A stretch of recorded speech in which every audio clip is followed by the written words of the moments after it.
105వ కీర్తన 3వ చరణం చదువుకుందాం. ఆయన పరిశుద్ధ నామమును బట్టి అతిశయించుడి. యెహోవాను వెదుకువారు హృదయమందు సంతోషించుదురుగాక. దేవుని వెదికేటువంటి వారు హృదయమందు సంతోషిస్తారట. హృదయమందు ఆనందం. అపోస్తలుడైన పౌలు చూడండి, హృదయమునందు ఎంత సంతోషించాడు. ప్రభునందు ఆనందించుడి, మరలా చెప్పుదును ప్రభునందు. ఫిలిప్పీయులకు రాసిన పత్రిక 4వ అధ్యాయంలో 13వ వచనంలో ప్రభునందు ఆనందించుడి, మరలా చెప్పుదును ప్రభునందు ఆనందించుడి. Rejoice in the Lord, again and again I'm saying rejoice. Philippi సంఘంతో అపోస్తలుడైన పౌలు మాట్లాడుతున్నాడు, సంతోషంగా ఉండండి, ప్రభువులో మనకు సంతోషం ఉంది. లోకం మనకి ఇచ్చేటువంటి ఆనందము, శాంతి తాత్కాలికమైనదే. ఒక మంచి మూవీని నువ్వు చూడటం ద్వారా నువ్వు పొందుకునే ఆనందము ఆ మూవీ ఉన్నంతసేపు. సినిమా హాల్కి వెళ్తారు చాలామంది, ఆ 3 గంటలు ఏదో ఆనందంగా ఉన్నట్టు కనబడతారు, బయటికి రాగానే మరలా మన జీవితాలు యథావిధిగానే ఉంటాయి. కానీ ప్రభు దగ్గర దొరికేటువంటి ఆనందము అది సంపూర్ణమైన ఆనందం. ప్రభు దగ్గర దొరికేటువంటి ఆనందము అది నిత్యమైనటువంటి ఆనందం. ప్రభు యేసుక్రీస్తు ప్రభు వారు మన నిత్య శాంతిని, నిత్య ఆనందాన్ని ప్రభు ఇవ్వటానికి ఈ లోకానికి వచ్చాడు. లోకం ఇచ్చేటువంటి శాంతి వంటిది కాదు, ప్రభు ఇచ్చేటువంటి శాంతి. ఆ శాంతిని నేను పొందుకున్నాను. ఈరోజు అనేక మంది ఆ శాంతిని పొందుకున్నారు. సాధు సుందర్ సింగ్ అనేటువంటి ఒక వ్యక్తి ఉన్నాడండి పంజాబ్ రాష్ట్రంలో. సాధు సుందర్ సింగ్ అనేటువంటి వ్యక్తి చిన్నప్పుడు స్కూల్కి వెళ్తే, మిషనరీ స్కూల్ కాబట్టి ఆ స్కూల్లో బైబిల్ ఇచ్చారు. అయ్యా, బైబిల్ అనేది మత పుస్తకం కాదయ్యా, మీ జీవితాన్ని వెలిగించేది సత్యవేద గ్రంథం. ఈ గ్రంథాన్ని అనుసరిస్తే ఒక వ్యక్తి నిత్య జీవాన్ని, నిత్య సంతోషాన్ని, తన జీవితంలో ఉన్నతమైన స్థానానికి వెళ్తాడని స్కూల్లో ఆ బైబిల్ గ్రంథాన్ని ఇస్తే, మరి ఎందుకో తెలియదు ఆ బైబిల్ని కాల్చేసాడండి. మరి ఎవరు తన హృదయంలో ఆ బీజాలు నాటారో తెలీదు. చాలా పుస్తకాలు ఇంట్లో ఉన్నాయి, బైబిల్ కూడా ఉంచుకుంటే ఏంటి ప్రాబ్లం? ఆ బైబిల్ కాల్చేసి ఎక్కడన్నా క్రైస్తవ సమావేశాలు జరుగుతుంటే అక్కడికి వెళ్ళి డిస్టర్బ్ చేయటం. ఇలా చేస్తూ ఉన్నప్పుడు ఒకరోజు తన తల్లి మరణించిందండి. అనారోగ్యంతో తన తల్లి మరణించగానే, తల్లి అంటే చాలా ప్రేమ.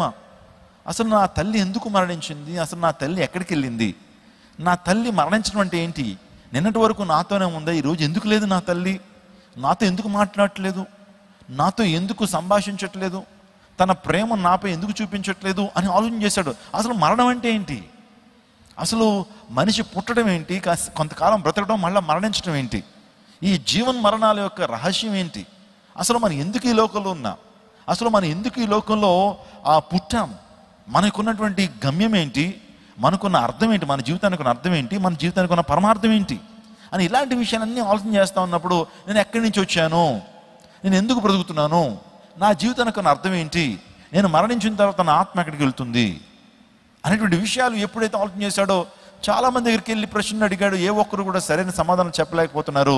మరణం తర్వాత జీవితం మాకు తెలియదు, అసలు ఎక్కడి నుంచి వచ్చామో మనకు తెలియదని పొంతం లేనటువంటి సమాధానం చెప్పేటప్పటికీ తన జీవితంలో నిజంగా హృదయం అంత సంతోషం, పీస్ లేదు, ఆనందం లేదు, ఏదో సంతృప్తి లేనటువంటి జీవితాన్ని జీవిస్తున్నప్పుడు ఒకరోజు అనుకున్నాడు, నేను వారిని వీరిని అడగటం కాదు, నన్ను సృష్టించిన సృష్టికర్తను అడుగుతానని చన్నీళ్ళ స్నానం చేసి తన ఇంట్లో ఒక కమిట్మెంట్ తీసుకున్నాడు. ఈ రాత్రి కాల సమయంలో దేవుడు గనుక నాకు ప్రత్యక్షం కాకపోతే, సృష్టికర్త నాకు ప్రత్యక్షం కాకపోతే నేను ఈ జీవితాన్ని ముగించుకుంటాను, విరమించుకుంటాను అనే తీర్మానం తీసుకున్నటువంటి ఆ వ్యక్తి ఆ రోజు రాత్రి దేవుని సన్నిధిలో నిజంగా దేవుడు ఎవరో తెలియదు కానీ పిలుస్తున్నాడు, సృష్టికర్త అని పిలుస్తున్నాడు. కొన్ని గంటల తర్వాత దేవాది దేవుడు యేసుక్రీస్తు ప్రభువారు తన గదిలో ఆయన ప్రత్యక్షమయ్యాడు. స్తోత్రం చెప్పండి, హల్లెలూయా. తన గదిలో తనకు ప్రత్యక్షమయ్యి ప్రభువారు చెప్తున్నారు, నేనే మార్గమును, సత్యమును, జీవమును, నేనే సృష్టికర్తను, నేనే దేవుణ్ణు అని ఎప్పుడైతే చెప్పగానే ఆ క్లారిటీ తనకు వచ్చింది. ఆ రోజు నుంచి కూడా సంతోషంగా జీవించగలుగుతున్నాడు. తనకు ఆహారం ఉన్నా లేకపోయినా, తనకు వస్త్రం ఉన్నా లేకపోయినా, తనకు నిద్ర ఉన్నా లేకపోయినా, సరైన వసతులు ఉన్నా లేకపోయినా ప్రభువులు ఆనందిస్తున్నాడు. ఎందుకంటే తన గమ్యము ప్రభు రాజ్యం అని తెలుసుకున్నాడు. సాధు సుందర్ సింగ్ అనేటువంటి గొప్ప దైవజనుడు టిబెట్, హిమాలయ ప్రాంతాల్లో అద్భుతమైన పరిచయం చేశారు. మీరు చూస్తున్నటువంటి దైవజనుడు.